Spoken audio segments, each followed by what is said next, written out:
Halo Bapak Ibu dan Saudara yang dikasihi oleh Tuhan. Kita patut mengucap syukur karena hari ini kita boleh memasuki minggu yang baru. Dan mari kita melanjutkan pembacaan firman Tuhan dari kitab 2 Samuel pasal 12. Demikian. Tuhan mengutus Natan kepada Daud.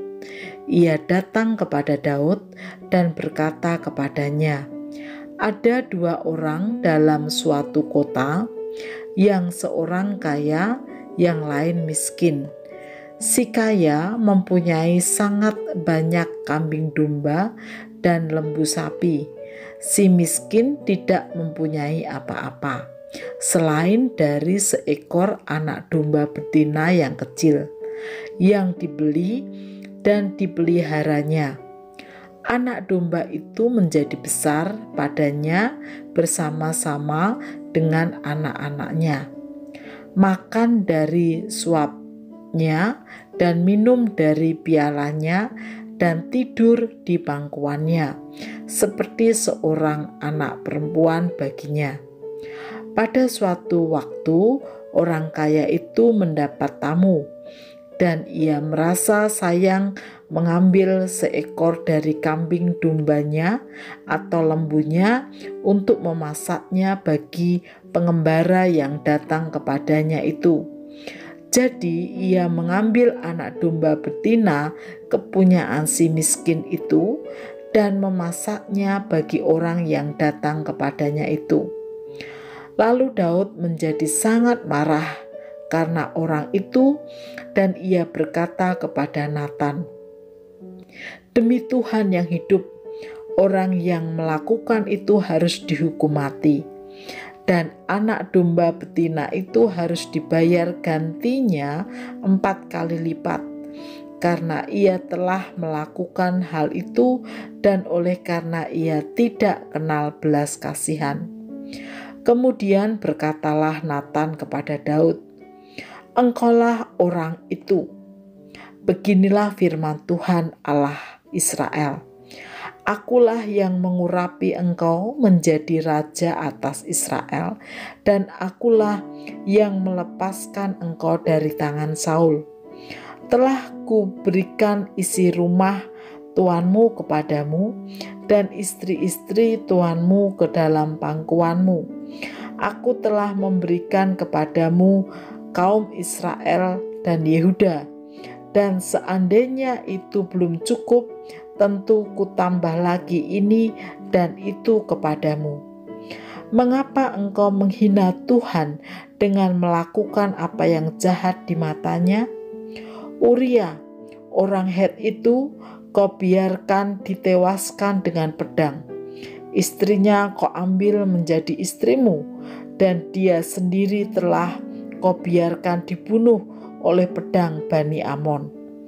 Oleh sebab itu, pedang tidak akan menyingkir dari keturunanmu sampai selamanya, karena engkau telah menghina aku dan mengambil istri Uria, orang Het itu, untuk menjadi istrimu.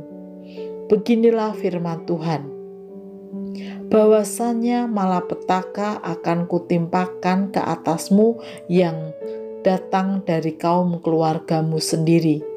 Aku akan mengambil istri-istrimu di depan matamu dan memberikannya kepada orang lain.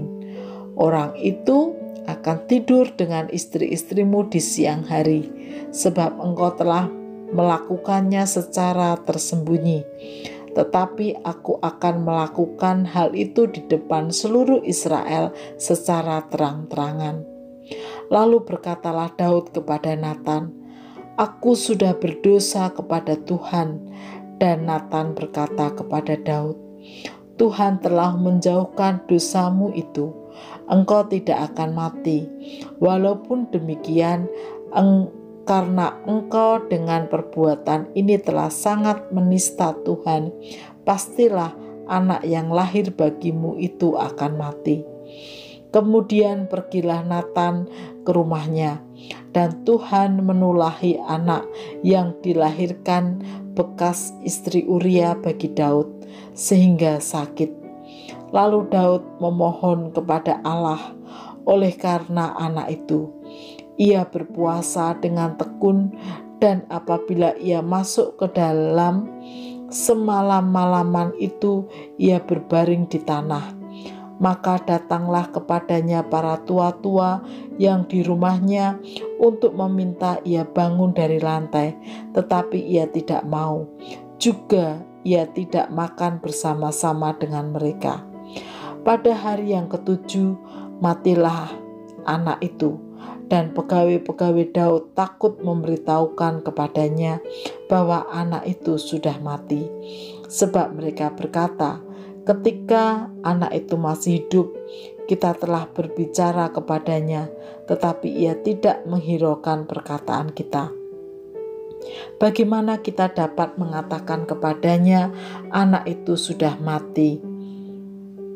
Jangan-jangan ia mencelakakan diri. Ketika Daud melihat bahwa pegawai-pegawainya berbisik-bisik, mengertilah ia bahwa anak itu sudah mati. Lalu Daud bertanya kepada pegawai-pegawainya, "Sudah matikah anak itu?" Jawab mereka, "Sudah." Lalu Daud bangun dari lantai, ia mandi dan berurap dan bertukar pakaian. Ia masuk ke dalam rumah Tuhan dan sujud menyembah. Sesudah itu pulanglah ia ke rumahnya, dan atas permintaannya dihidangkan kepadanya roti, lalu ia makan. Berkatalah pegawai-pegawainya kepadanya, "Apakah artinya hal yang kau perbuat ini? Oleh karena anak yang masih hidup itu, engkau berpuasa dan menangis, tetapi sesudah anak itu mati, engkau bangun dan makan." Jawabnya, "Selagi anak itu hidup, aku berpuasa dan menangis, karena pikirku, siapa tahu Tuhan mengasihani aku, sehingga anak itu tetap hidup. Tetapi sekarang ia sudah mati, mengapa aku harus berpuasa?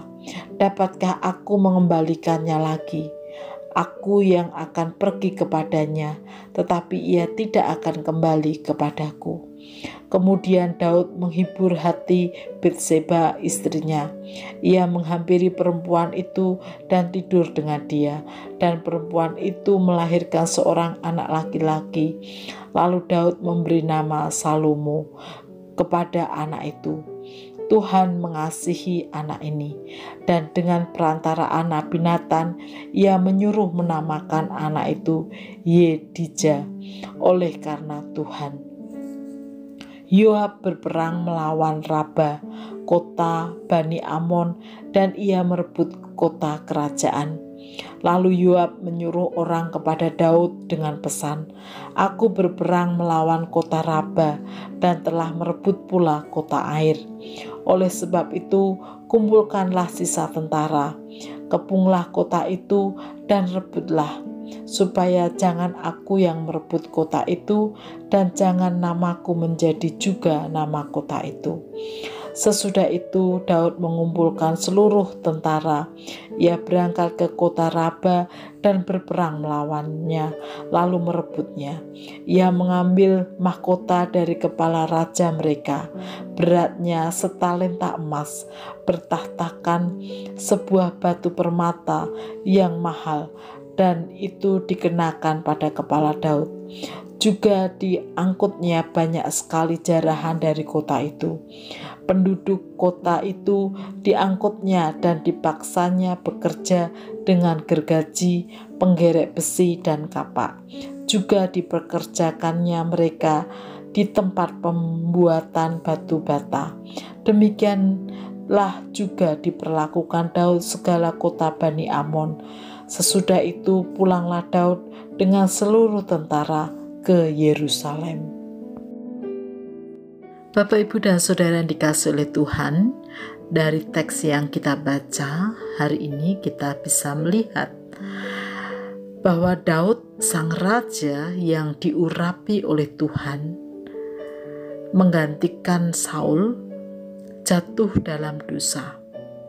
Siapa yang berani menegurnya selain Tuhan sendiri? Nabi Natan dipakai oleh Tuhan untuk menyampaikan teguran atas dosa yang dilakukan oleh Daud. Mendengar apa yang disampaikan oleh Nabi Nathan, Daud mengakui dan menyesal atas tindakannya.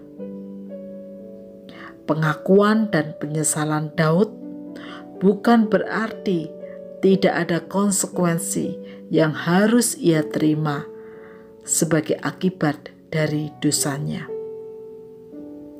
Bapak, Ibu, dan Saudara yang dikasihi oleh Tuhan, ditegur atas dosa atau kesalahan yang kita lakukan itu pasti tidak menyenangkan. Namun, tidak ada dosa atau kesalahan yang bisa kita tutupi dari Tuhan. Oleh karena itulah, belajar bersyukur jika Tuhan menegur kita. Itu berarti Tuhan mengasihi kita. Seperti yang tertulis dalam kitab Wahyu 3 ayat 19. Barang siapa kukasihi, ia kutegur dan kuhajar. Sebab itu relakanlah hatimu dan bertobatlah. Ya, Allah menginginkan kita untuk bertobat atas segala dosa dan kesalahan yang kita lakukan, supaya kita menjadi pribadi yang lebih baik. Mari kita berdoa. Tuhan Yesus, ampunilah segala dosa dan pelanggaran kami, dan mampukan kami jikalau kami harus menerima konsekuensi atau bertanggung jawab atas kesalahan yang kami lakukan.